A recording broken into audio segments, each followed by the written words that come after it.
Hello everyone. So you're joining me in the fifth video study session on industrial law, and today's lesson will be on labor tribunals. That is, we will be discussing about the provisions, the major provisions provided for in the Industrial Disputes Act regarding labor tribunals and its jurisdiction, duties, and powers, and also a few case laws. Okay, so let's get on with the lesson. So first, let's discuss about the jurisdiction of a labor tribunal. The relevant provision regarding this is Section 31B, subsection 1. There, under paragraph A, it is stated that that an employee or a trade union on his behalf can make an application to a labor tribunal regarding the termination of his services. So paragraph A of that section deals with termination of services. If a workman can make an application to a labor tribunal regarding the termination of his services under paragraph A of section 31B, subsection 1. Paragraph B of the same section states that a workman who was employed at a workplace where there are less than 15 workmen employed can make an application regarding whether or not he is to be paid a gratuity upon the termination of his services. So if a workman is to be paid a gratuity, and he has completed 5 years or more than that at a workplace where less than 15 workmen are employed, he can make an application to a labor tribunal under section 31B 1B. Okay, so then paragraph C deals with forfeiture of gratuity. So if a workman wants to know whether the forfeiture of gratuity has been done according to the provisions laid down in the Payment of Gratuity Act, he can make an application to a labor tribunal, and it doesn't matter whether he was employed at a workplace where 15 or less workmen were employed, or it doesn't matter the number of workmen at his previous workplace. It doesn't matter. And paragraph D of the same section deals with terms of employment. Okay. Now, does this case, United Engineering Workers Union versus Devanayakam, this case is quite important, and this will pop up at, I don't know, like 3 to 4 different places in the duration of this lesson. In the judgment of this case, section 31B1 is regarded or named as the gateway through which a workman must get through in order to place his application before a labor tribunal. So a person can make an application to a labor tribunal regarding the termination of his services, or whether to know, to inquire whether or not he is due gratuity, or he can make an application regarding the forfeiture of his gratuity, or he can make an application to a labor tribunal regarding the terms of employment. Okay. Now the gateway is section 31B1, but the powers and duties of a labor tribunal is stated in 2 different sections of the Industrial Disputes Act. And first look at the duties of a labor tribunal. So you can find the duties of the labor tribunal in section 31C, subsection 1. There it is stated that it is the duty of a labor tribunal to make all necessary inquiries into the application, like the subject matter of the application, and hear all evidence, and make a just and equitable order. So when the labor tribunal is faced with an application made by an employee, it is the duty of the labor tribunal to make all the necessary inquiries into the matter, and it needs to hear all the evidence tendered before it by the parties, and only then that tribunal can make a just and equitable order. Then you can find the powers of the labor tribunal in section 31b subsection 4. There it states that a labor tribunal is empowered to order any relief or redress even if it is contrary to the contract of service, or even if it is not in the contract of service. So this means that the labor tribunal is not limited by the employment contract. Like the labor tribunal can make order relief and redresses even if it is contrary to the employment terms and conditions of the employment contract, or even if it is not included in the employment contract at all. It doesn't matter. Okay, now let's talk about the application to a labor tribunal. Now, you need to understand that when you are making an application, if you are an employee who is going to make an application to a labor tribunal, you need to do so within a period of 6 months from the date of termination. This is stated in section 31b subsection 7. Okay, yeah. Then when you are going through the related case law, you will find a set of rules on the application to a labor tribunal. So I will go through those rules quickly. So the first rule is there is no specific format an application to a labor tribunal should adhere to. Like there is no model format. If you ask a lawyer for a model format of a labor tribunal, like there is no set format. The format can vary, and there is no standard format regarding for a labor tribunal application. And the second rule is there is no legal technicalities a labor tribunal, like an application to a labor tribunal, should follow. And the third one is the employee can be substituted by his or her widow or widower. That is to say, let's say an employee makes an application to a labor tribunal and he dies. Okay, he dies and the proceedings before the labor tribunal are going on. In such a case, his widow can substitute him in the proceedings. The fourth rule is the employer cannot be substituted by his widow. Let's just use the word with his, so even if the employee can be substituted by his widow, it doesn't mean that the employer can be substituted by his widow.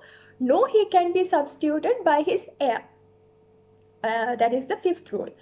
The fifth rule is the employer cannot be substituted by his heir. And the sixth and final rule is relief granted from a district court is not ousted by an order made by a labor tribunal. Okay. Yes. So next what we need to discuss is dismissal of applications. So the relevant the relevant section is section 31b to b. There it is stated that a labor tribunal can dismiss an application if the subject matter constitutes or forms a part of an industrial dispute which has already been referred to an arbitrator or an industrial court for settlement by the minister according to the powers bestowed upon him by section 4.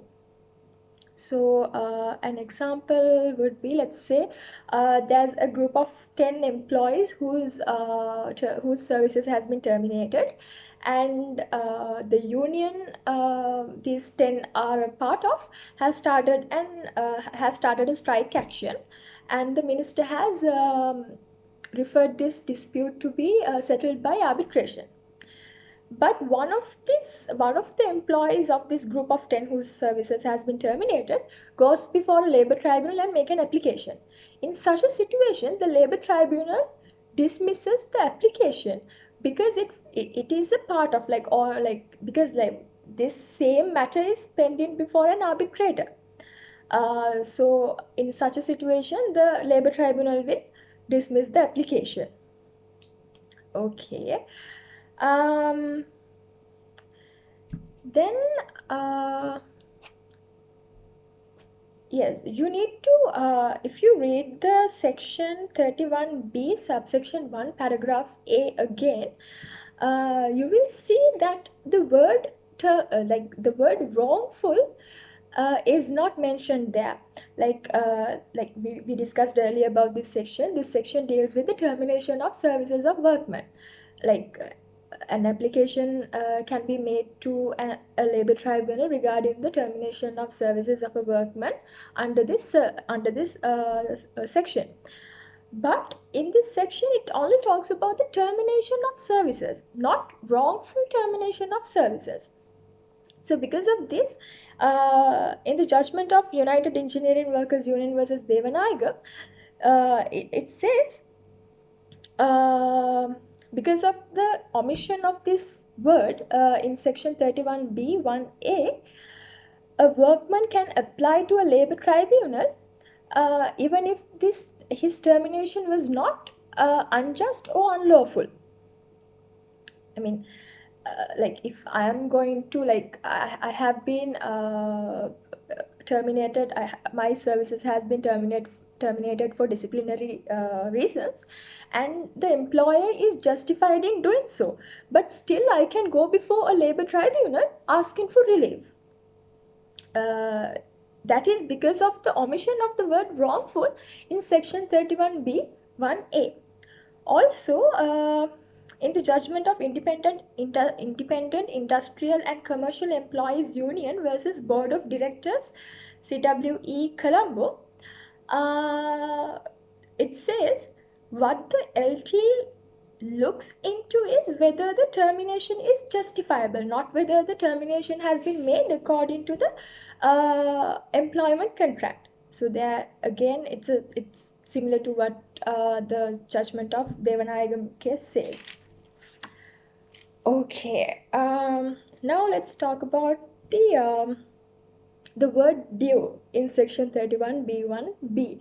Now earlier we discussed that this section deals with payment of gratuity, that a workman can make an application to a labor tribunal to see whether he is due to be paid a gratuity upon his services being terminated. Now there can be two meanings attached to this word due. Like someone can interpret it to mean legally due, or while when someone else can attach the meaning due in just an equitable consideration. But the section does not specify which interpretation is. Like it does not say whether it is legally due or due in just an equitable consideration. So again, in Devanagam case, it was held that the combined effect of section 31b1b, section 31b4 and section 31c1 is that a labor tribunal is empowered to decide not only whether gratuity is legally due to a workman, but also whether it is just and equitable that the workman is paid a gratuity upon his services being terminated. Okay, so the next thing we need to discuss is yes, let's discuss the words. Now in section 31b subsection 4, it deals with the powers of the labor tribunal, and there it says that the labor tribunal has the power to make any relief or redress even if it is contrary to the terms and conditions of the employment contract, or even if it is not mentioned in the employment contract at all. So this term relief and redress, now redress is always connected with connected with grievances, but the word relief is not. So when an employee can evoke the redress powers of a labor tribunal when he is faced with a grievance, like when he is denied something he is legally due. But the relief powers of the labor tribunal is evoked when someone is trying to enforce something that is not legally due to him. Now, now when I talked about how if I was a workman and I have been my services has been terminated for disciplinary reasons, and and the employer was justified in doing so, but still I'm going to make an application to a labor tribunal, and if the labor tribunal decides to award me a relief, to order a relief for me, like compensation or something like that for me, that the labor tribunal there is exercising its relief powers, because I'm not trying to enforce something that is legally due to me. My services has been terminated for disciplinary reasons, and the employer is justified in doing so. So, right. So that's about relief and redress. The term relief and redress in section 31B, subsection 4. Now let's talk about evidence with regard to labor tribunal. Now section 36 subsection 4 of Industrial Dispute Act says that a labor tribunal is not bound by the evidence ordinance.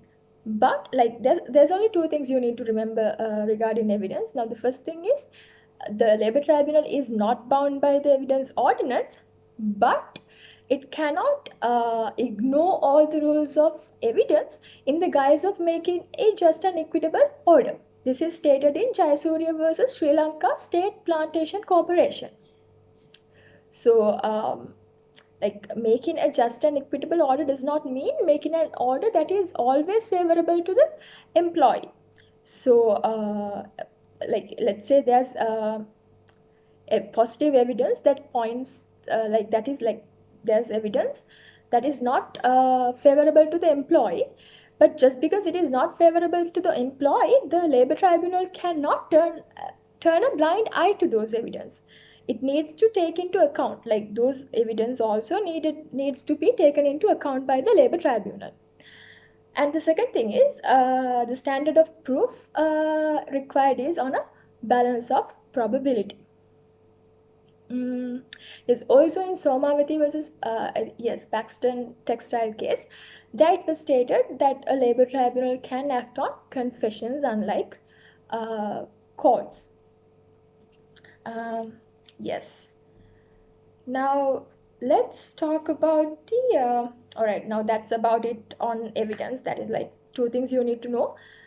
First thing, a labor tribunal is not bound by the evidence ordinance. Two, the required standard of proof is on a balance of probability, same as in a civil case. Now let's talk about the term just and equitable order. Now, how are you going to identify that any given order of a labor tribunal is just and equitable? You can find the method in Pieris versus Podicino. In this case, it says that you can identify a just and equitable order by applying the objective test of a prudent man. Now, the objective test of a prudent man is when you apply this test, this test states that if a prudent man is reading the order, and if it is really just and equitable, it shall appear so to this open-minded, like fair-minded and prudent man. So if a fair and prudent man is reading the order, and if it appears to be just and equitable to this person, then such order is just and equitable. Yes. Also, there are three features of a just and equitable order. Those three features are, the first one is, a just and equitable order is not arbitrary, like it follows the principles of natural justice. Secondly, a just and equitable order contains the reasons for its conclusion. Now, in the judgment of Woodcombers India Limited versus Woodcombers Workers Union, you will find the reason behind this, as in why it is a feature, like why including reasons in an order is a feature of a just and equitable order. It says, by giving reasons, unconscious unfairness and arbitrariness is prevented when reaching a conclusion. And the second thing is, when you're giving giving reasons for the conclusion, it fits the well-known principle in law that states that justice should not only be done, it should also appear to be done. Now, what